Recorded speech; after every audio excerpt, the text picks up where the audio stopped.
This video, what we're going to cover is our breathing with the back on the ground with the feet up against the wall. So we call this the supine 90-90 with reach. The focus here is going to be on creating our pelvic tilt, or that posterior tilt, where we're trying to get that lower back. If it's stuck this way, we're trying to tuck the hips underneath so we feel the lower back nice and flat. And we're going to try and sense a little bit of the glutes and hamstrings. So not like thinking a hard squeeze, just starting to feel that sort of stretch remove from the hamstrings, trying to remove that tightness.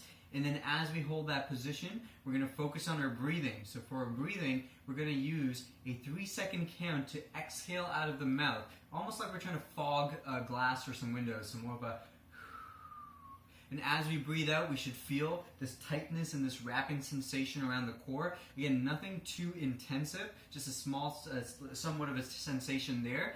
And then as we breathe in, we're going to focus on just slowly breathing in through the nose.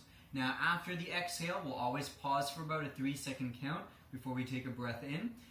So to recap, supine 90-90 with reach, lower back will be flat, focusing on exhaling for 3 seconds out of the mouth, pausing for 3 seconds, following with about a 3-second breath in through the nose.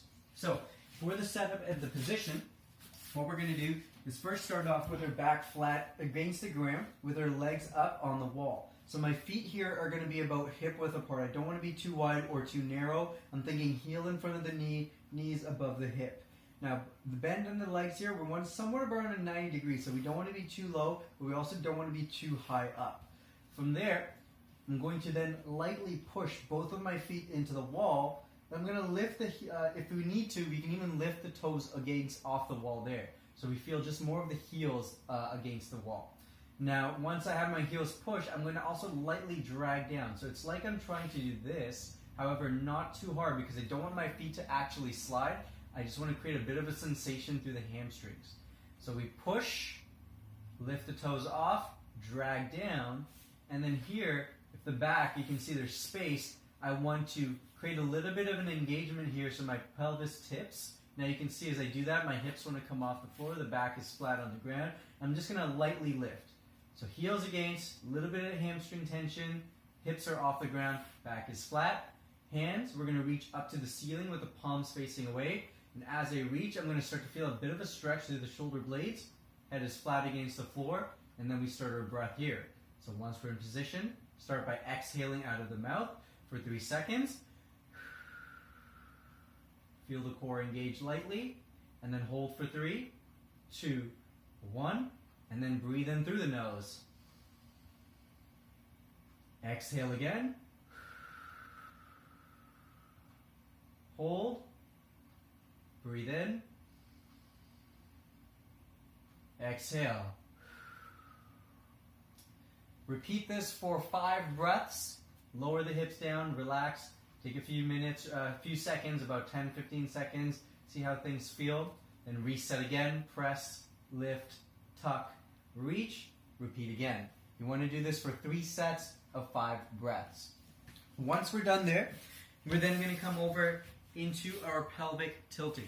So this is where we're focusing on just having that lumbar region, so that lower back side. We're learning how to control that lower back, trying to control that tipping of the pelvic motion. So for this, what you can do is you can actually set up with your feet against the wall. Our knees are going to be underneath the hips here, so we don't want to be too far back or too far forward. Our hands are going to be directly under the shoulders, head starts over.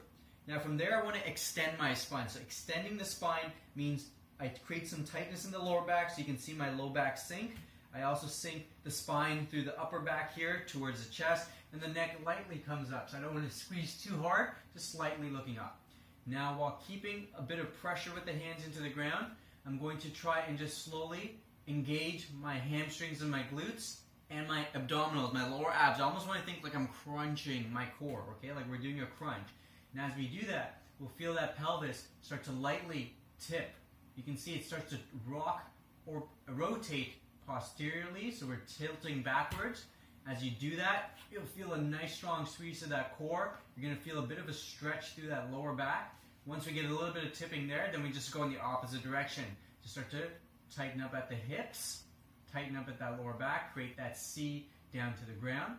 And then again, tipping in the opposite direction, tucking the hips back, hold, tucking the hips, tilting the hips forward, pelvis forward, hold, tilt the pelvis backwards, hold, tilt the pelvis forwards, hold. I want you to repeat this